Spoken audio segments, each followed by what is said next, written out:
Welcome to my social freedom video number 2. This is where I do crazy stuff to beat my fears and become a better person in my overall life. This obviously works with having more confidence to speak to girls, having more confidence to do anything fun you want to do, having more confidence to ask for that raise or have a better financial life. This is very important. It's when you have give presentations, speeches, or ask for jobs, interviews, anything where you meet new people or are put into new experiences.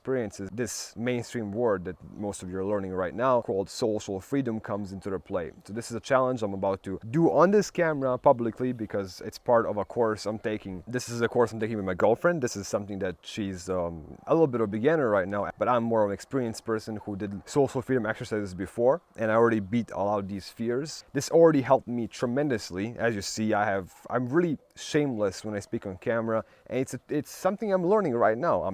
As I'm making these videos, I'm becoming better and better on camera. I'm becoming better and better at speaking, being better at diction, being better at knowing what to say, thinking quickly. It's just everything is pretty much an exercise. So this challenge number 2 inside the quarantine special social freedom course I'm taking right now. So the beginner level is share it inside this private group. The medium level, which my girlfriend is doing, is do it in front of somebody else or have somebody witness you. And the hardest level, which I'm doing with you guys right now, is publicly share this challenge so other people can see you doing this, maybe scary or fearful or crazy or even like shameful thing in public. Most people might be afraid to do this, and this is why I want to push the limits and do the hardest level, and this is me pushing my limits right now. So you're about to find out 3 things that I'm a bit shameful about, or it's a little bit self-sabotaging or embarrassing things about me. That's the homework assignment. It can be any trait, behavior, or thing. Whew. So I'm gonna give you guys a list of 3 things that are a little bit embarrassing or shameful for most people. I'm gonna say it out loud right now that I do personally. So right now I'm in the middle of learning not to pick my nose. I've been picking my nose for as long as I can remember. Like as a baby, I made like these beautiful drawings on the wall with my boogers from the nose. I would say my dad called me an artist when I was a kid because I would make these mosaics.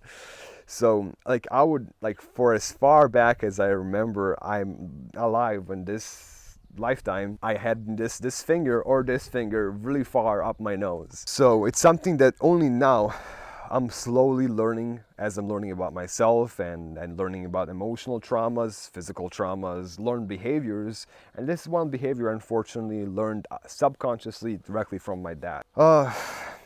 And yeah, I'm not proud of it. I'm working on it, and it's a habit I not almost eliminated, but I'm doing really, really good in and almost eliminating as we speak. Hopefully in a matter of the end of April and maybe end of this week or next week, I will stop completely. Not only is it unhealthy, it's not hygienic, and it's just weird. It's something I do when I'm nervous. It's like people biting their lip or making weird faces or tapping their foot. Stop tapping your foot. She's tapping her foot behind the camera. When you're nervous. So it's just something I do out of being nervous, and it's a good, by wanting to put my finger in my nose, it's a good sign for me that, wait, I'm nervous. Let's think why I'm nervous in the first place. So it's a good sign, but it's something I shouldn't obviously do. So everything has its, it has its strengths and weaknesses. Whew. Thing number 2 that's actually kind of embarrassing is I have a huge problem with my digestive system for a long time, probably 3 years. And man, the quantity of farts I do in a day, I don't think anybody can beat. Like my girlfriend is dying behind the camera right now. She knows this for a fact. Like when I wake up, it's like we go to sleep, it's like, and it's actually not even, it's not because of my diet, it's not because of my fitness, because I do lots of daily activity. I have a really, really clean diet, and I'm working really, really hard on eating like super organic, super healthy. So I've changed so many things in my life, and it's still here. It's obviously a deeper problem, and I'm still learning about it. Hopefully I can get rid of it as soon as I find out what the root cause of it is. Now, symptom is just a fart, you know, it's being bloated and having, you know, extra gases. The root cause is something I'm still digging to find out. My best guess at this point is that it's something I developed from the last 6 years of, well, the 6 years of me working way too hard and way too much in front of a computer, sitting, and this is where, well, it's ironic because I'm sitting in this video. It's like, sitting is bad for you guys, don't sit, says a guy sitting lazily in the sunshine. So it's something I'm pretty sure I developed from sitting, and even if I have a perfect diet, it won't go away for at least a couple more months, maybe years, until I clean up all the mess I made and all the mistreatment I did to my body. It's almost like my financial video talking about not having credit. That's what I did with my body. I took health away from my future self and spent it in those years when I was chasing money. So I took my health, spent it, and cashed it in for money. And now I'm taking money, you know, not working and spending all the time reversing the health I fucked up, right? It's just this most absurd thing, you know. And before I move on to thing number 3, let me say, I think this is a quote by Buddha. I'm not sure who said it, but I think one of those, or Gandhi, or one of those like really super like Eastern smart people, enlightened people said, they asked him like, you're mega homeless, you never do anything. It's like, what's wrong with you? It's like, why don't you work? He's like, why would I work? It's like, okay, so most men, I'm paraphrasing obviously, most men spend their time and their health in exchange for money, and then 10, 20, 30 years later, all this money they build up, they give it all back in exchange for more time and more health. And unfortunately, it's not a balanced equation. You never get the same amount of health back, no matter how much money you spend, and you never get that time back you spent working, no matter how much money you spend. So that's something that's way more valuable, if you ask me, than the money you're making doing that job you don't enjoy doing. So why not? So the quote ends something like this: why even participate? If it's a circle, it's gonna end up full circle regardless. Why spend all this energy, stress, health, time for money, and then give it all back to the doctors and to the assistants and to the everything and to the employees, so you have more time and health, which you'll never get back the original amount. Well, unless you become enlightened, then you'll have as much health and time as you want, but that's a different story. Most of us will not get enlightened in this lifetime. It would be pretty cool, but that's just not how the balance of this world functions, and most likely most of you, and there's a high chance I won't be enlightened myself. Yeah, I like to think that I can become enlightened pretty soon. It's my ego self. It's my arrogant, like, I'm gonna get enlightened, so you guys.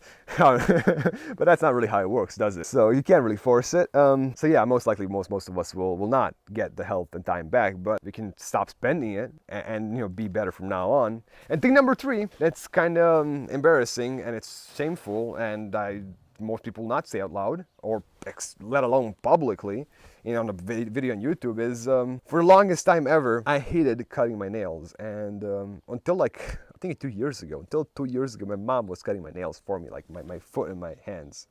Until I learned how to meet girls and had my girlfriends cut my nails. It's just something I was really like, I hated doing. And I was like, my nails were, like, even right now, my nails are mega long because I'm super lazy to cut them. So it's a habit I'm learning to do. I'm learning to treat my body with respect. I'm learning to take care of my body and obviously cut my nails more regularly. I mean, it's obviously, it's some people will say it's like, you're disgusting. It's like, what's that type of person are you? But at the end of the day, like, that's the least important thing about me. Isn't like my health, the health of my body, health of my mind, and health of my spirit more important than the length of my nails or my hair? I mean, really? I mean, when you really look at it, it's meaningless. Yet most people are ashamed of it, and even I did feel a bit uneasy putting this publicly. But now that I said it, and now that I explained it, it's whatever. It makes sense, right? You guys get me. Now that I actually explained why this happened and how it's irrelevant, you guys are like, whatever, right? But most people are so scared to do it and say this public or admit to themselves and to other people who they actually are. We're always hiding between these facade masks and shields and armor because we don't want to be perceived wrongly. But it just makes everything be weird, right? And closes the connection between people. So why not be your weird different, ugly self, or whatever. It's not ugly. It's not weird. No. Different is good. Nothing's ugly. Nothing's shameful. But that's something most of us are yet to learn. It's something I mostly learned, but I can master even more. I still feel fear. I still felt a little bit uncomfortable. I was saying this, but that feeling gets smaller and smaller each time. So each time you push yourself to the limits of meeting that fear and looking at it in the eyes. Each time you look fear in the eyes, wow, that's cool. Each time you look fear in the eyes, it gets smaller, and you see it that just an empty bubble, and it's gonna burst. I mean, it'll always be there in some shape or form, but it's something that's deep inside our genes and inside this body, so it's not something we can completely destroy unless you're enlightened, obviously. But until you get there, it'll just get smaller and smaller and smaller and smaller until it's like a mosquito bite. It's nothing. It's not even a mosquito bite. It's an ant walking on your foot. It's like, whatever, get the fuck out of here, right? So yeah, these are my lovely nails. I told my girlfriend I'm gonna cut them today. So yeah, next time you see me, they'll be cut. One super awesome update. In the last like 5 minutes ago, as I was talking about Todor Pestersky, I think I got his names right this time. I'm sorry for saying your name wrong. He was actually calling me on my cell phone as I was making a video about him. Like, oh my god. Yeah. And it's crazy how this world functions when you respect yourself and the world around you, how the world respects you. That's beautiful.